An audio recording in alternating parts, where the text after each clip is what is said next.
In this section, we will explore Scotland's capital city, Edinburgh, and you will learn about the city's history.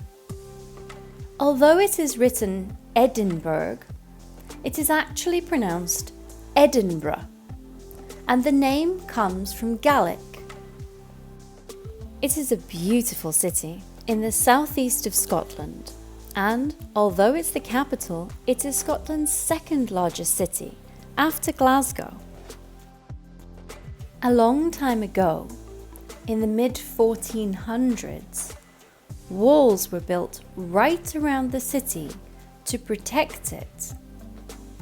Some of these walls can still be seen today.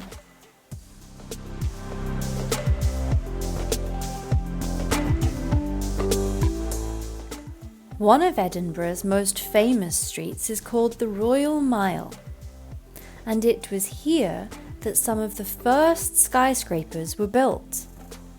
Some of these buildings were 10 stories or 10 floors high. That doesn't sound very high for today, but it was back then. These tall buildings weren't like the sort of skyscrapers that we see today. They were poorly built, cramped, and could be quite dangerous.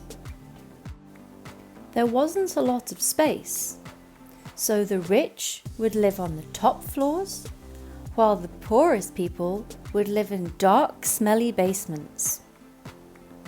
Some of the poorest people would even live in underground tunnels that were actually made to store things. In 1824, a series of fires that became known as the Great Fire of 1824 destroyed many of these buildings. But many of the underground tunnels remain and can be visited today.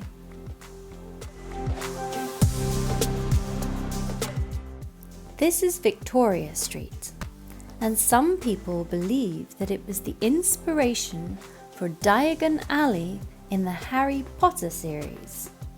In fact, there is even a museum in this street dedicated to Harry Potter, and it has a Nimbus 2001 broomstick.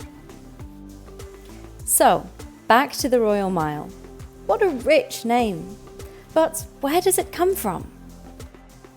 Well, the Royal Mile leads from the Palace of Holyrood House to Edinburgh Castle.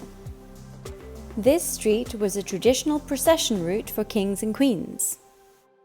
That means that the king or queen would travel along the Royal Mile in a procession or a sort of parade to celebrate important events. The Palace of Holyrood House is still the official place of residence of the British monarch in Scotland. That means that Queen Elizabeth II, the current Queen of the United Kingdom, and her husband, Prince Philip, the Duke of Edinburgh, still stay here when they visit Scotland, which they do every year.